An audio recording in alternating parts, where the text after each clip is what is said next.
If you're like lots of other quilters, you probably have a soft spot for flying geese and rarely, if ever, include them in your quilt designs. Well, hopefully this is about to change.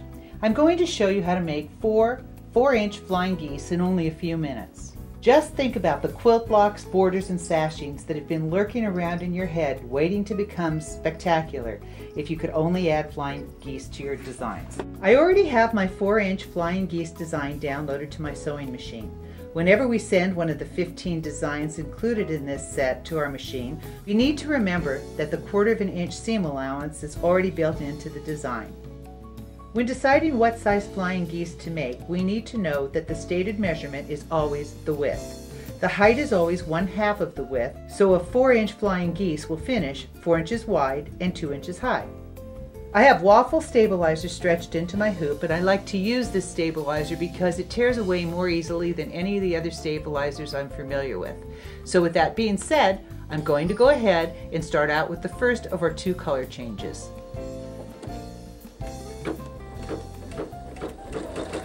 During this color change, we're going to be sewing out all of the cutting and placement guides that we'll need to finish our flying geese. As I stitch, I want you to notice that I'm stitching only on stabilizer, and none of the lines from our stabilizer will be included in our finished flying geese.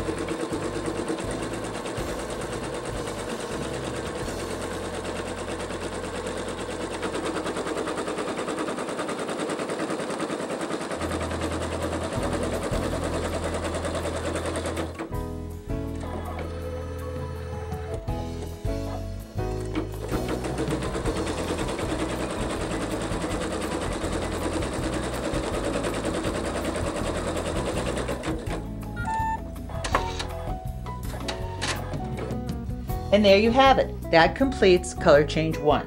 I'm going to remove my hoop from the machine and trim my threads and prepare to place my first fabric pieces.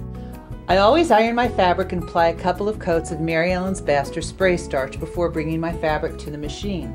I do this because it helps to keep the fabrics from slipping around while my block is being made. Now I'm going to start by placing a 5 1/4 inch fabric square that will become my geese face up just inside the stitched guidelines. Then I'm going to take my 2 units of sky, they're 2 7/8 inch squares, and I'm going to place them face down in 2 diagonally opposite corners. And what I'd like you to notice is that they overlap each other in the center. Now that I have my fabric in place, I'll reattach my hoop to my machine, and I'll prepare to stitch out color change 2, which includes the stitching lines for 2 of my flying geese. As I come to the end of the first section of sky, I want you to notice that there's a programmed jump that has been placed in between the 2 sections. So I stitch slowly so that I'll be able to control the second section of sky as I move towards it.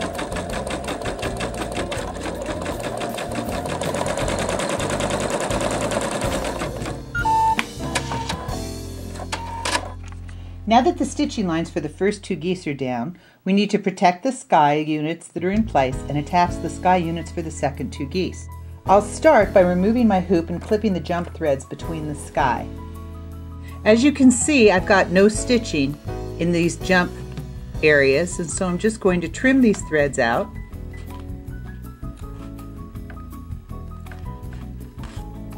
So that I can work with my sky units. Next, I'll finger press the inside corners of the sky. I will finger press along both of the stitch lines. Then I'll tuck the inside corner in, and I'll hold my sky units while I insert a straight pin.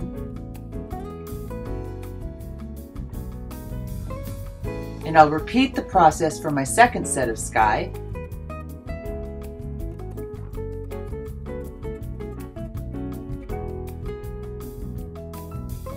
I'll hold it tight and insert a pin.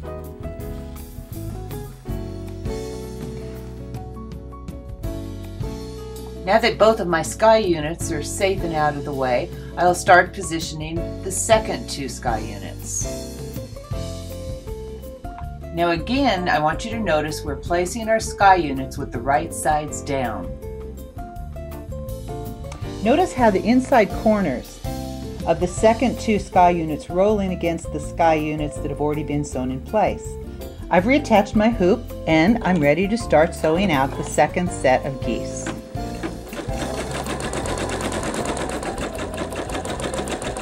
And I'll slow down for the jump.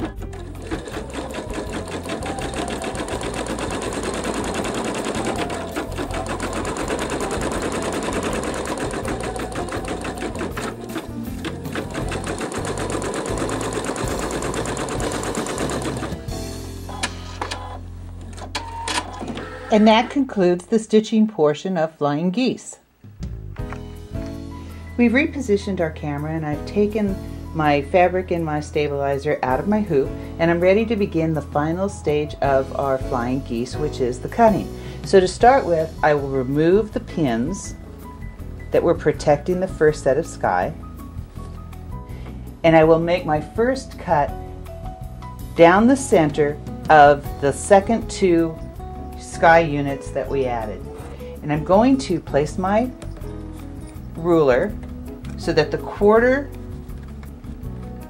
of an inch guide is on the left side stitching guide, which puts me directly in the center since there's a 1/2 of an inch between these 2 lines. And when I cut through this line, I'm creating a 1/4 of an inch seam allowance through both sides.